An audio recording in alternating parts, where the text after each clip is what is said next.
Helen Millicer is the Director of One Planet Consulting, co-founder Climate-Wise Association, circular economy leader and guest curator for the SPE conference, and joins me now to talk about the Plastics and Circular Economy Conference and the wonderful lineup of speakers that Helen has managed to bring together. Welcome, Helen. Hello, Sally. It's delightful to be with you. Oh, it's great to be with you too, and I can't wait for this conference. But before we go into talking about that, and I know Austin Ramage is actually one of the speakers. He's speaking on day one as well. So That's fantastic from Martogg, of course, because welcome everybody, by the way, to our Martogg industry moment. Helen, I want you to share with everybody a little bit about the work that you do and the amazing consulting that you do and what you provide for the community and the sustainability sector. Well, indeed, it's pretty topical, isn't it? We've got National Recycling Week. We've seen the cessation for the moment of RedCycle, a program that everyone loves. Yes. It's incredibly topical. And it really goes to the heart of the fact that communities want to recycle, people want to have established schemes, and it's so important that we actually get all the parts right, because there's no point collecting material if there's nowhere for it to go. And this is the conversation we need to have a lot more of. Absolutely. We can do all the recycling we like, but it needs to be economic, it needs to have an end market, it needs to be well designed, the product needs to be well designed for recyclability. There are so many things we need to change in the types and how we handle plastics in the Australian economy. We are frankly, while we think we're great, we're actually not. We have probably less than 2% of our plastics going back into packaging or into product in Australia. Tiny proportion. So we've got to make some really big systemic changes in this country. I'm very pleased that I've been working in plastics and manufacturing with governments and the private sector for the last 20 years around sustainability. And I did a Churchill Scholarship in 2018 about how we move to a more circular future in Australia. So all of my work for the last couple of decades have been focused around practical solutions, and putting together conference program is very much geared around that. So we're tackling each of the systemic problems in a thematic way at the conference, which is on the 22nd and the 23rd of November here in Melbourne. And we're actually going to pull apart and tease apart and really work out how to make some solutions around product stewardship, because it's not really working very well. Mm-hmm. We need to have market pull, i.e. procurement for recycled content. We need to change the types of products and how they go into the market for labelling and stop greenwashing. There are so many really important initiatives. We've got the International Global Plastic Pollution Pledge coming up. We have COP27 calling for a low emissions future.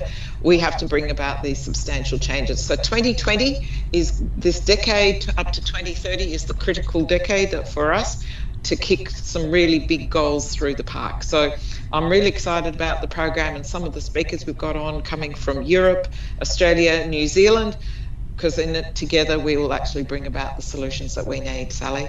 And that's so true, and it is about a collective effort, isn't it? Correct. The big changes are coming, and we all need to actually get on board. So people who are resistant to change, unfortunately, now's not the time. We want people who are innovators, leaders, to come forward and work collaboratively on some big solutions that we need at scale.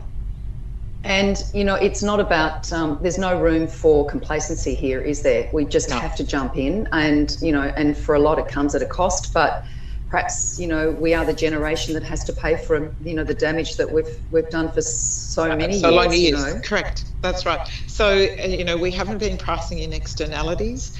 We have had endless variation to plastics, and that's not recyclable. So there are various things that industry must change, governments, state, federal and local must change, businesses in terms of their procurement, not short orders, long orders. We need to change the way we manage plastics, collect it back for end market. So the next decade is going to be a very exciting time. So for anyone who's interested in being part of that new momentum and journey, they really should be there.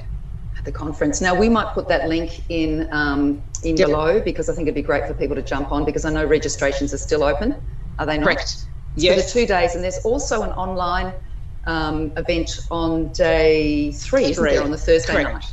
So we pepper international guest speakers through the conference, and there's a full international program on the Thursday night of people from Europe and around the world who are giving us some of their insights as well, because ultimately plastics are traded globally. While we do have a waste export ban, it means that product coming in is actually landlocked here, and so we need to be a lot smarter about how we get the material back into our manufacturing base here. We have a plastics manufacturing in Australia crying out for material, but it needs to be presented as a substitute for virgin at a suitable quality and a reliable quality and standard on a regular basis. So closing the loop, it's all within our means, and it's up to us to bring about that conclusion. Yeah, and sometimes it's just a matter of education as well. You know, the more informed people are, the more they realise, and then having long-term goals, because we've got to work to those. We've got to really understand what the long-term goal is. It's all very well to create an initiative, but you have to know what that end goal is before you start. Just like in design, you know, we have to know where it's going to end up at the end. Correct, absolutely, Sally. So time for change this decade, and it's going to be a really exciting ride. Thank you so much, Helen, for the chat. I will see you at the conference. Good luck for the 3 days, because it really is 3 days. And anybody that is listening, you might want to share it amongst some of your clients as well, because everyone is welcome. You don't have to be an SPE member to register and come along. So we look forward to seeing you there. Thanks so much, Helen. Thank you.